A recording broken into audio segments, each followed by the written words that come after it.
Hi, I'm Brad with Recreation Unlimited. Today we're going to talk to you guys about how to read your 5-way test strips.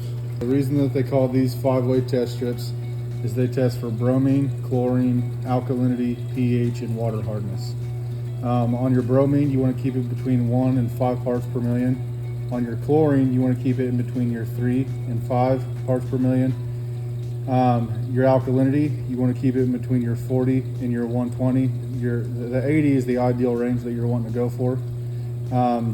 Your pH, you want to keep it between 7.2 and 7.8. And then with a salt system, you want soft water, and with a regular chlorine or a bromine system, tap water is fine. So which would come out either hard or probably half soft, if depending on the location that you're at. So with alkalinity and pH, these two are controlled by the same chemical, which is pH alkalinity up and pH alkalinity down, or the Leisure Time brand is spa up and spa down.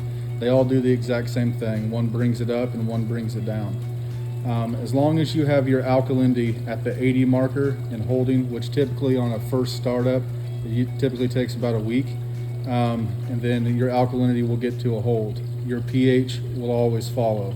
If you need to fine tune your pH later, you can go ahead and add a half capful to a capful at a time to fine tune that in. Typically with your alkalinity, if you're at the 180 to 240 marker, this is where you're going to put 3 to 4 capfuls of down to get that heavy swing that you're looking for. And if you're at 0, you want to put 3 to 4 capfuls of up to get that heavy swing.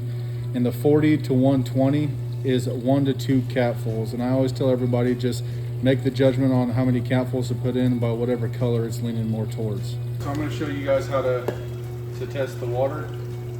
You're going to take one of these strips, you're going to dip it in the water, wait about 3 seconds, then pull it out. You can shake off the excess water. Now I just added chlorine in there and alkalinity up. Typically when you add chemicals to your tub, you want to wait 15 to 20 minutes to get an accurate reading before testing again, but it's just to show you guys how quick that it changes on there. Then you will match it up this way here. So you can see that the chlorine is really high and the alkalinity is getting a little bit higher, but I just put chemicals in there. So your pH should follow suit once you get your alkalinity in check. And then water hardness is fine. All right, with your 5-way test strips, you're going to be testing your tub every other day for the lifespan of your tub. It's a lot easier to gradually build things up than it is to rapidly take them down. So staying on top of it is good to help create a sanitized tub and help keep your water clear.